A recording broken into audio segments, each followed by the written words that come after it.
मेरे साथ शो में गुफ्तगू करने के लिए मौजूद हैं डॉक्टर सना अजहर, जो कि जनरल फिजिशियन है, स्पेशलाइज्ड इन इंटरनल मेडिसिन। मेरे साथ मौजूद हैं doctor Ibrahim Yusuf, neurologist paediatrician है, और मेरे साथ मौजूद हैं doctor Naeem Jabbar, consultant paediatric oncology. अस्सलाम वालेकुम। आप तमाम लोगों को अपने शो में खुश आमदीद कहती हूँ। और सबसे पहले तो ये बड़ी परेशान कुन बात है कि दुनिया की 1/4 जो आबादी है वो खून की कमी की बीमारी में जो है, मतलब एक तो खून की कमी भी उनको, और उसके बाद जो खून से रिलेटेड जो बीमारियां हैं, ये बजाय कि with the passage of time कम हो, जैसे डायग्नोसिस बढ़ते चले जा रहे हैं, ये मज़ीद बढ़ती चली जा रही है। डॉक्टर साहब, कितनी किस्म की खून की बीमारियां पूरी वर्ल्ड में अगर देखा जाए तो? वैसे देखें, अगर हम इसको इस तरह से डिवाइड करें कि बिनाइन और मैलिग्नेंट हम टर्मिनोलॉजी इस्तेमाल करते हैं हमारी मेडिकल फील्ड के अंदर, कि कुछ ऐसी बीमारियां हैं जो कैंसरस बीमारियां नहीं हैं, लाइक बिनाइन हेमाटोलॉजिकल डिसऑर्डर्स हम उनको कहते हैं, जिसमें खून की कमी होती है। और उसमें जो कॉमन है हमारे जैसे ममालिक में स्पेशली, वो न्यूट्रिशनल डेफिशिएंसी एनीमियाज होते हैं, खासतौर पे लाइक आयरन की कमी है या विटामिन B12 की, या वो तो हमारी खवातीन देखे जाए तो मुझे लगता है 50% से ज़्यादा खवातीन को तो है ही problem. Not only in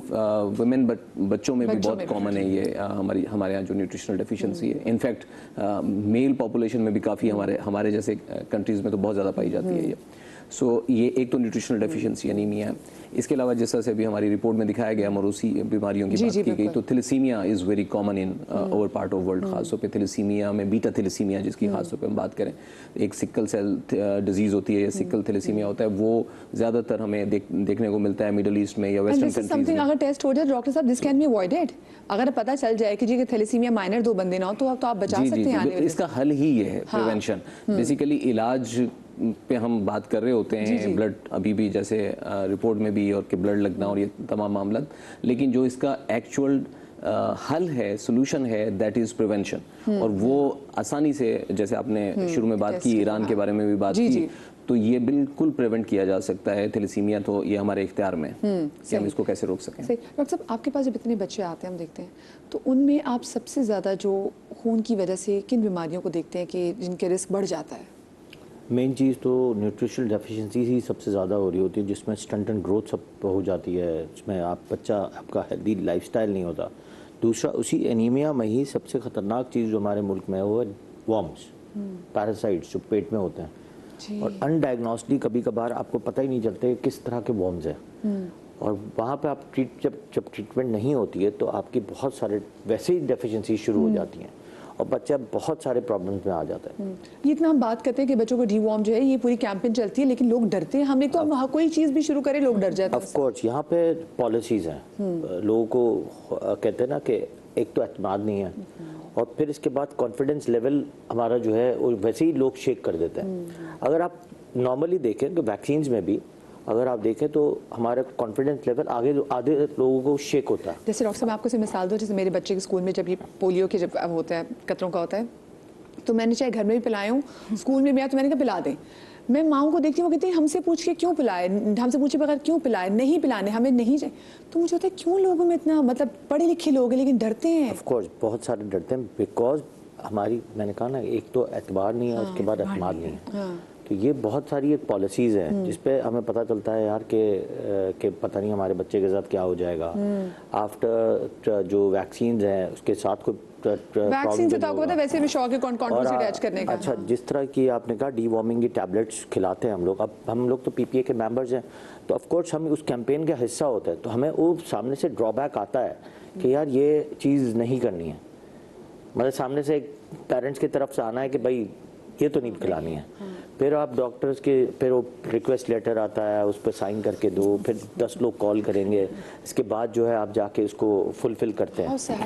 of course, तो हमारा मुल्क में एक तो ये है। दूसरा जो सर ने एक बात कही, इसमें एक ख़ास बात ये है, देखें हमारे मुल्क में बहुत सारी कम्युनिटीज़ हैं जिसमें पहले से ही, शादी से पहले ही टेस्ट किया जाता है। स्टिल हमारी बहुत बड़ी कम्युनिटी वो टेस्ट नहीं करवाती। डॉक्टर रिश्ते कैंसिल हो जाएं, वो कहेंगे आपकी इतनी हिम्मत, ब्लड टेस्ट का कह दिया है। दूसरा, cousin marriage is a big factor, और उसमें ही कुछ डेवलपिंग कंट्रीज में ज़्यादा है। आप देखें गोरों में ही नहीं है, कजन मैरिज नहीं है, हमारे दूसरे जो हमसाय मुल्क उसमें भी नहीं है। दूसरा, बोरी कम्युनिटी में नहीं है, बहुत स्माइलीज में नहीं है, बहुत सारी ऐसी कम्युनिटीज है जिसमें कजन मैरिज है ही नहीं, और वो परफेक्टली अपने बच्चों को पहले से ट्रेन करते ट्रेन करते हैं, काउंसल्ड होते हैं कि आपको ये टेस्ट करवा के बगैर या बात करे बगैर आगे किसी से कमिट नहीं करना, क्योंकि देखिए ये एक बहुत बड़ा डिज़ास्टर है। अगर एक बच्चा पैदा हो गया और उसके बाद आप सारी ज़िंदगी सिर्फ डॉक्टरों के चक्कर खा रहे हैं, blood bank, it's a huge defect of our society. Even financial burden भी है उसका, ऑब्वियसली बहुत बड़ा बर्डन है, छोटा बर्डन नहीं है, बहुत बड़ा बर्डन है। कई दफ़ा तो अब इस ज़माने की बात बता रहा हूँ जहाँ पे बहुत बड़े बड़े इंस्टीट्यूट्स काम कर रहे हैं, उनके पास बेड्स नहीं है, उनके पास अवेलेबिलिटी ऑफ ब्लड्स नहीं है, प्लस साथ में उनके पास अभी बच्चे लेने की गुंजाइश नहीं है। अल्लाहु अकबर, इतना ज़्यादा लोड है बड़े बड़े इंस्टीट्यूट्स में। और अभी जो रमज़ान गुजरा था तो बहुत सारे थैलेसीमिया सेंटर से मतलब ये बार बार अपील आ रही थी कि भाई लोगों से कहें लोग ब्लड डोनेट करें, क्योंकि बच्चे आते हैं दूर दराज शहरों से, बलूचिस्तान से आ रहे हैं और आपके पास खून नहीं है इन बच्चों को लगाने का। और सोचें जब आप लोग ब्लड डोनेट नहीं करते, क्योंकि ये बच्चे तो इनका निसार होता है, आपकी एक ब्लड की बॉटल जो है 3 जिंदगियां बचा लेती है। सो हमारे लोग, एक तो हमारे अंदर लोगों के अंदर एक कॉन्सेप्ट ही नहीं है, तो क्यों नहीं है वैसे? क्या अगर ब्लड डोनेट करने से कुछ हो जाता है? मुझे बताएं डॉक्टर साहब पहले तो। असल में आई थिंक हम लोगों को बचपन से सुन रहे हैं खून कम है, तो सोचते होंगे कि मेरा पहले ही खून कम है और निकाल लोगे तो क्या हो गया।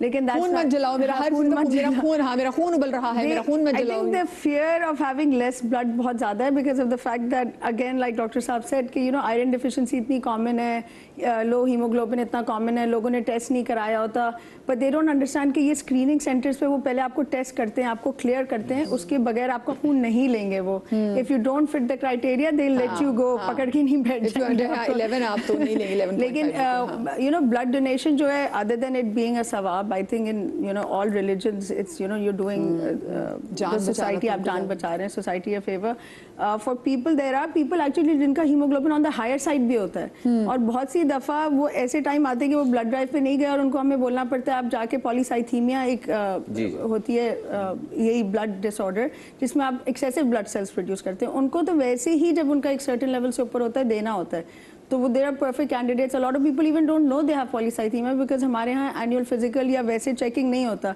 40-50 साल की उम्र में देखेंगे अंदर क्या हुआ है। सबसे बड़ी बात तो आपको बात बताऊं, लोग वो जो ब्लड की बोतल जब कलेक्शन पॉइंट पे आती है ना, ब्लड की बोतल्स देख के डर जाते हैं, पता नहीं कितना निकाल लेंगे। उतना सा अगर वो ब्लड टेस्ट के लिए भी खून देने से डरते हैं, तो ये तो हम ज्यादा पीडियाट्रिक्स में सबसे ज्यादा मसला है। एक तो आपको पता है कि बड़े बच्चों को तो फिर बिल्कुल ब्लड ड्रॉ करना एक मुश्किल काम है, प्लस साथ में वो माए देख के जो है ना, माए रोना और धोना मचा देती है कि बच्चा भाई ब्लड ड्रॉ नहीं करा। अब कहाँ हम ब्लड ड्रॉ, कहाँ ब्लड डोनेशन, मतलब बहुत एक काउंसलिंग फैक्टर है। अच्छा, एक तो और एक आपको बात बता दिया जी कि प्रॉब्लम हमारी सोसाइटी के ज़्यादा हमारी नीचे की ग्रोथ से है। हम जहाँ से शुरू कर रहे हैं ना, वहीं हमें ये बहुत सारी चीज़ें नहीं सिखाई जाती। शायद अब की नई जनरेशन सीख रही है, कुछ कर रही है, लेकिन एक हमारा जो हिस्सा है ना यंगस्टर्स का, वो अभी भी इस चीज़ पे लामैल है कि नहीं यार ये पता नहीं क्या चीज़ है।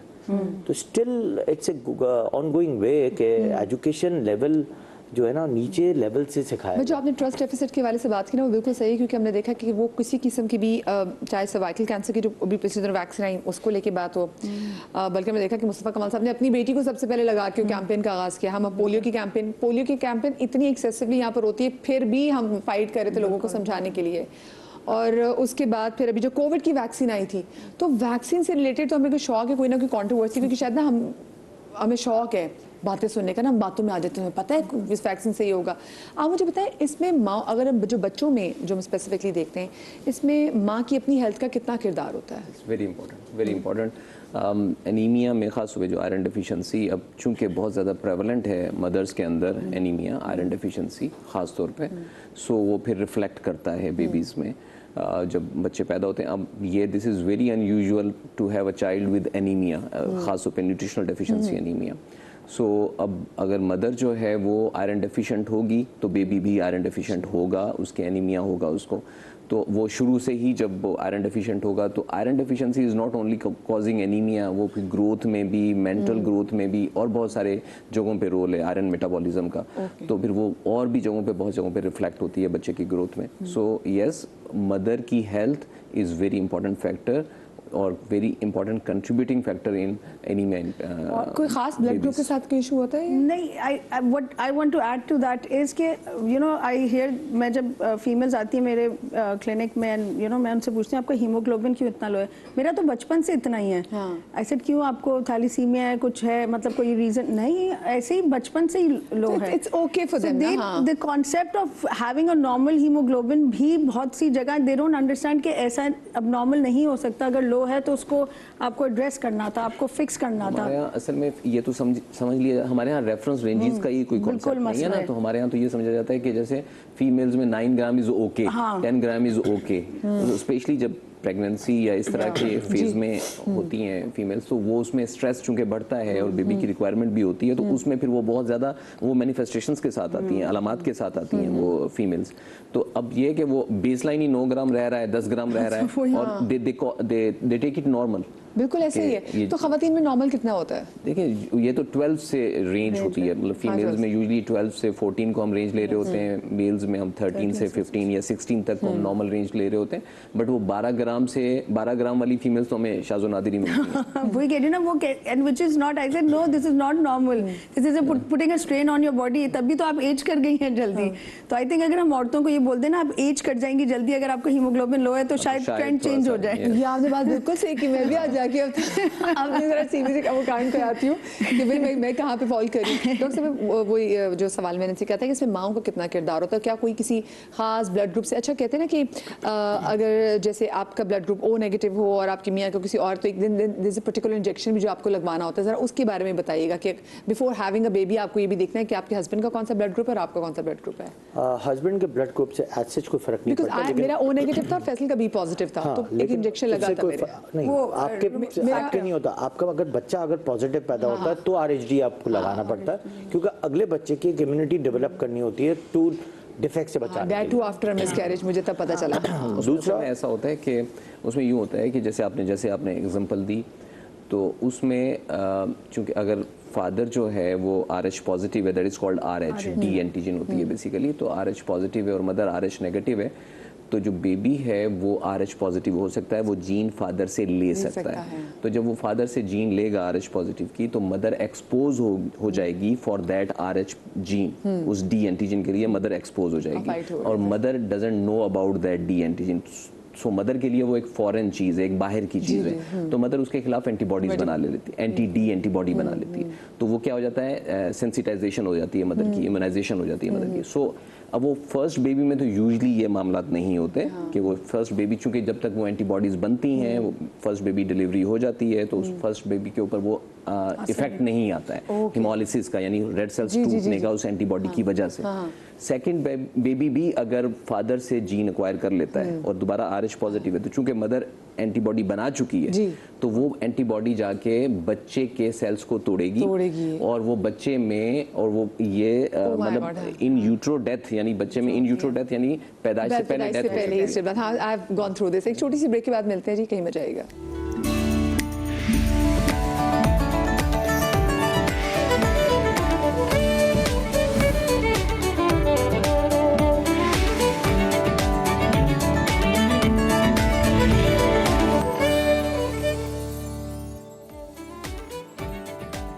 जी welcome back after the break. और ब्रेक पर जाने से पहले हम ये बात कर रहे थे